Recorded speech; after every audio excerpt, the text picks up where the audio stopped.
Okay, I am. It seems to be working. Okay. Yeah, so to get back to the point, hello and welcome everybody. I was mentioning that for the first time now in Fund 6, we have this fund regarding Atella Prism that aims at achieving more mass scale adoption. And so I think it will become more and more interesting for different projects that look at different use cases, and also for the whole Catalyst ecosystem. So we were discussing in the last meetings a bit about what that, for example, would mean for Swarm or for different other projects, how we could use Atella Prism and the emerging DIT standard at the end of the day to build up this reputation system. But for us right now, it's still a bit far away, because the exact details of how the Atella Prism will look like, how open source it will be, and the seminars or the workshops that are going to come, or I think this Pioneer program that will come for Atella Prism is still, I think, is still not really scheduled. So in order just to know really who's sitting here and how involved you are with it, I think in order to start the conversation, it would be great to see what kind of you're interested in this reputation and Atella Prism is. How are you maybe involved, what you already know, and where you would see us heading in the next month.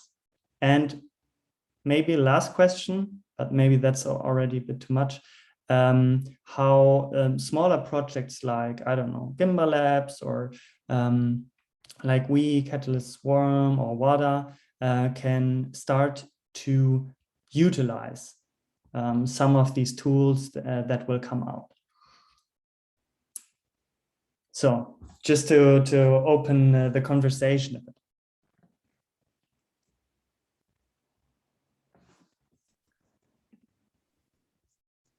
Everybody's full of ideas.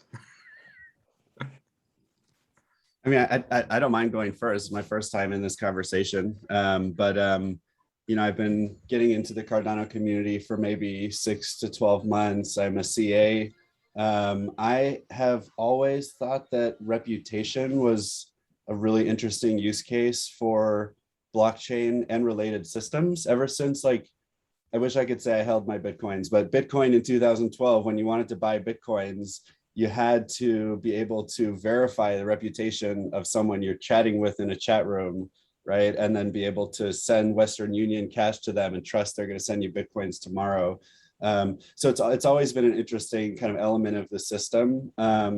So as a CA for the first time, maybe I can contribute by going through some of the challenges in the Atella Prism area and giving good assessments, but otherwise just mostly here to learn what's going on and what all of you guys are working on or thinking about. I don't even know what Atella Prism was until just now, so very much listening and learning. Yeah, so maybe we can talk about that as well, and what really DITs, for example, ours, or verified credentials, because these are all kind of buzzwords that are always in and talked around this area. So maybe we can elaborate on this as well a bit more. But maybe somebody else wants to jump in and maybe can already explain, for example, what DITs are and what the relevance in this whole Atella Prism is for DITs. Steve. Steve, you don't know? You don't want to share with us? You know, I kind of feel like that guy on the side of the road saying, I'm not with these people, you know, because I always wondered, you know, I feel very lucky to be in this community, because I've just been really surprised at just how open and accepting and what conscious people there are in the community, right? We just have discussions. And, you know, I've been, you know, honored and fortunate to be asked to be a part of the WADA team, as well as, you know, I'm kind of a part of Gimbal Labs too, you know, and I'm not credentialed, you know, like, I don't, you know, like when we talk about these issues, you know, and verifiable identity and verified credentials and everything, I'm like, I'm not sure what anybody could verify about me, and I've kind of intentionally lived my life in that way. So in the future, you know, with my decentralized identity, I'm at a loss as to what to expect, right? You know, because I'm not, you know, it's not like one of these credentialed academics or credentialed tradesmen, or, you know, somebody with this long resume of consistent work in the technology industries. And so those are kind of my questions, and at least until now, I've not seen anybody really address people like me, you know, like how do I become trusted to do transactions? You know, I've started last month in August. I spent quite a bit of time in the unsigned algorithm community and bought a few of those NFTs. In that process, you know, I have a label on my name and on those servers, on that server and on the auction house server, and I'm a trusted bidder. You know, that's only because I haven't flaked out on anything I bidded on. You know, and I think that's enough. But yeah, I have more questions about this than I have firm opinions. The only thing I really have an opinion on is I think that there should be decentralized identification protocols outside of whatever a Talit Prism is.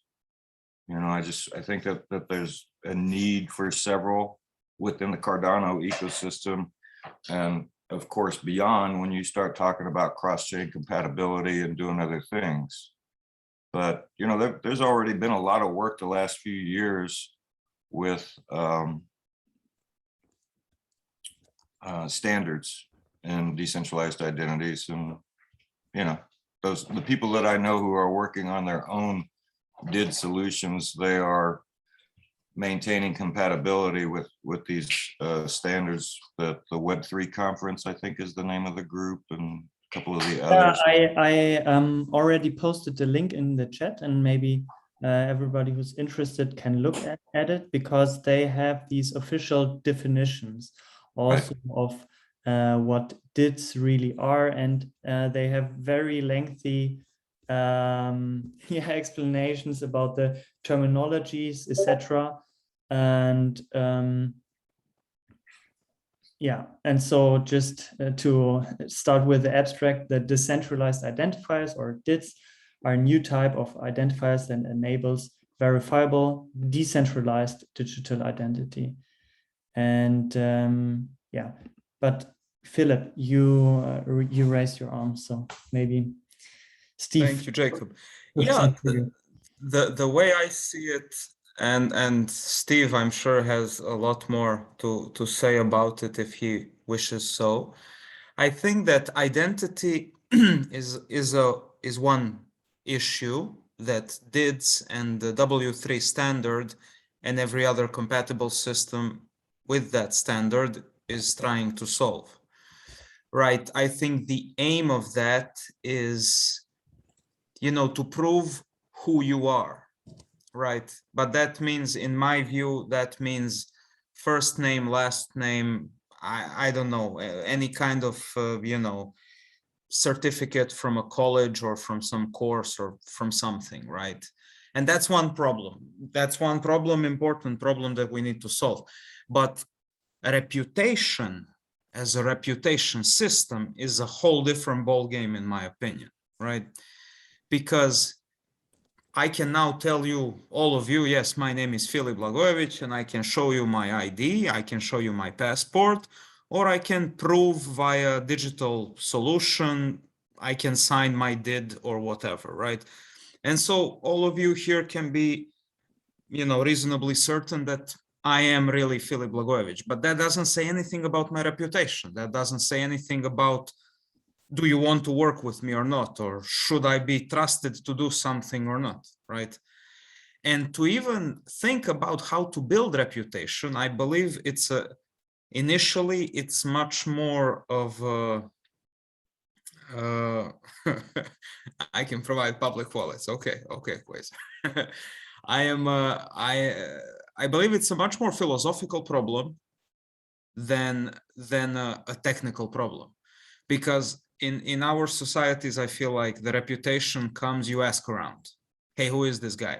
What is he doing? And then if 5 people tell you, yeah, he's a great guy and he does good things, then okay, he's kind of, I'll accept him. And if 3 people tell you, no, he's an asshole and he screwed me over, okay, he has a bad reputation, right? So how do we, this is a very basic, of course, simplified explanation, but how do we have that kind of reputation, right?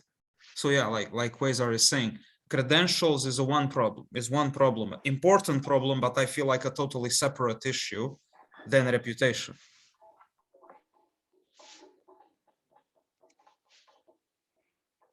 Okay, so multiple questions. So aren't DIDs the basis for building also a reputation system?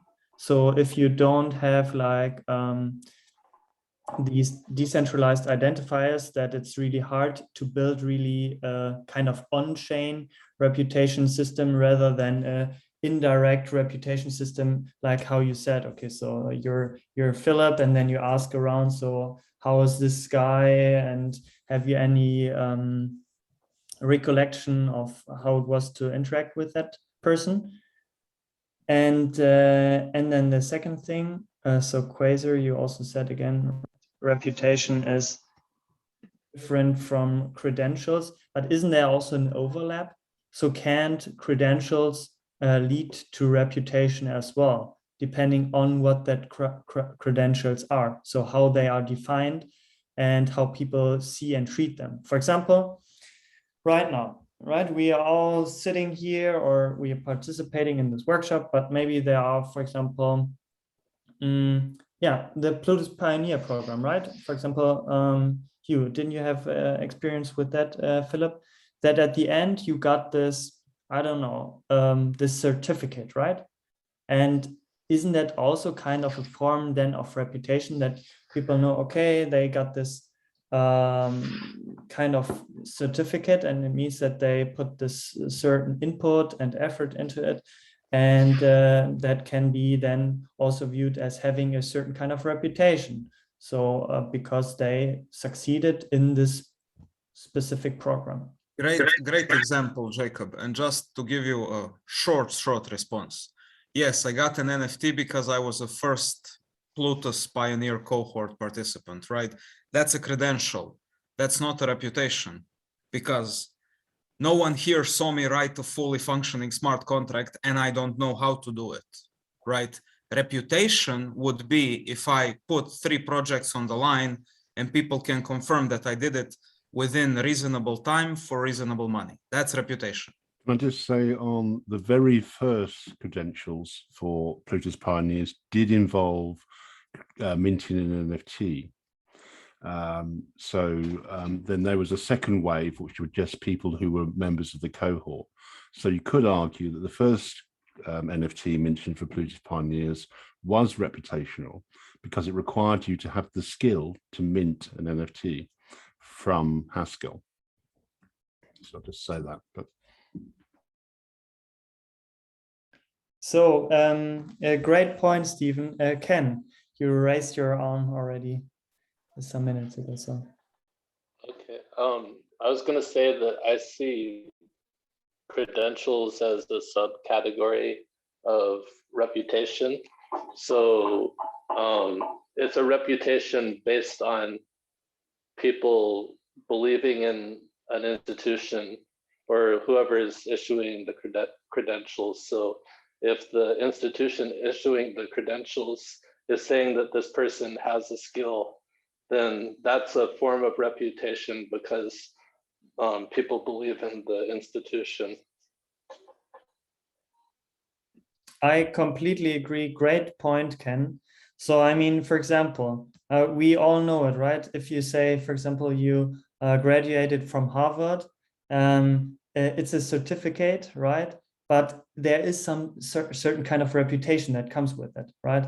So if you say, yeah, I graduated from Harvard, people will treat you differently than if you're just from a local state college or whatever, right? And this is because Harvard, over a long period of time, built this reputation, and the graduate students that came from there, right? And they took all of these kind of leadership positions. And so if we would start to give out credentials in the Catalyst ecosystem, it would only make sense or be as valuable as the issuers of these credentials. And if they are not completely, for example, inflationary, and at the end, not helping to discriminate between individuals.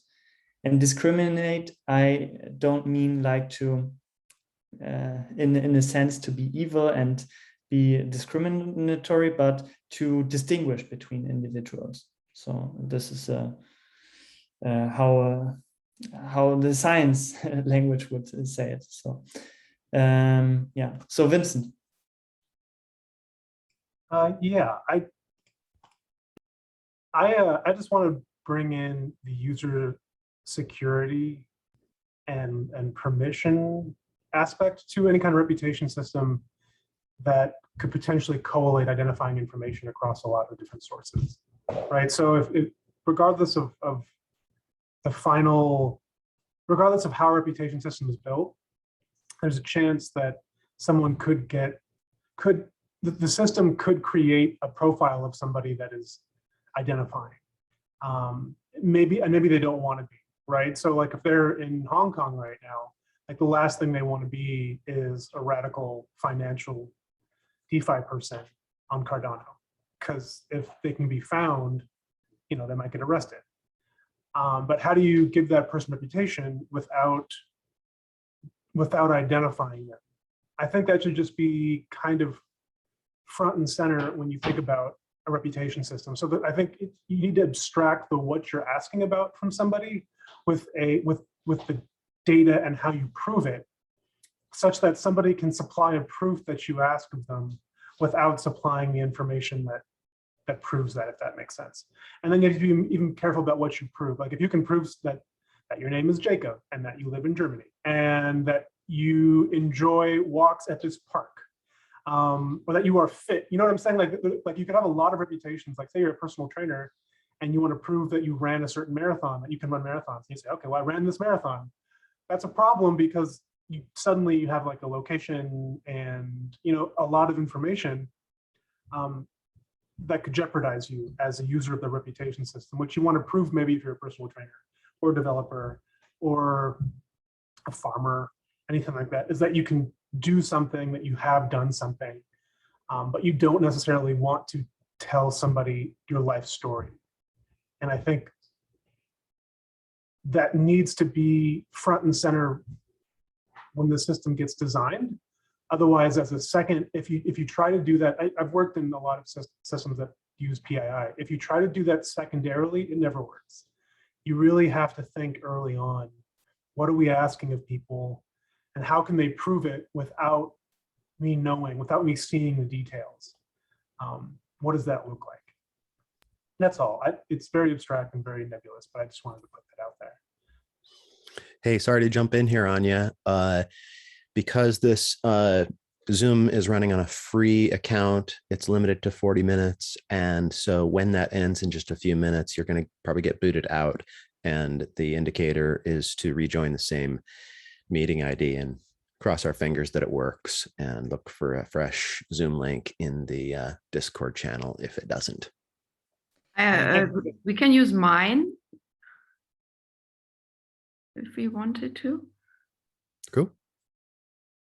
Can we do that now before this gets started? Because we're just starting to get started and that will wreck all the momentum in the discussion. That would be I cool. don't think so. Can we? If you post a link here, Kirsten, I think, Oh. yeah. Uno momento.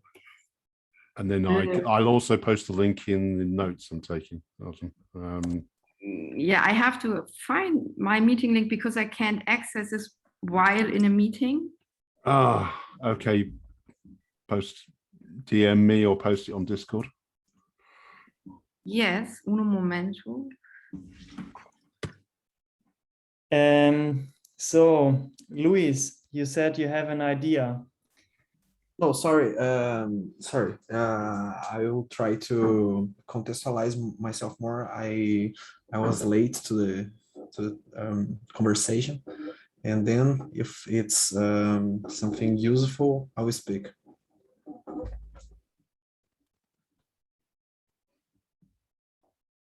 Okay, so you didn't have some concrete idea right now after the conversation.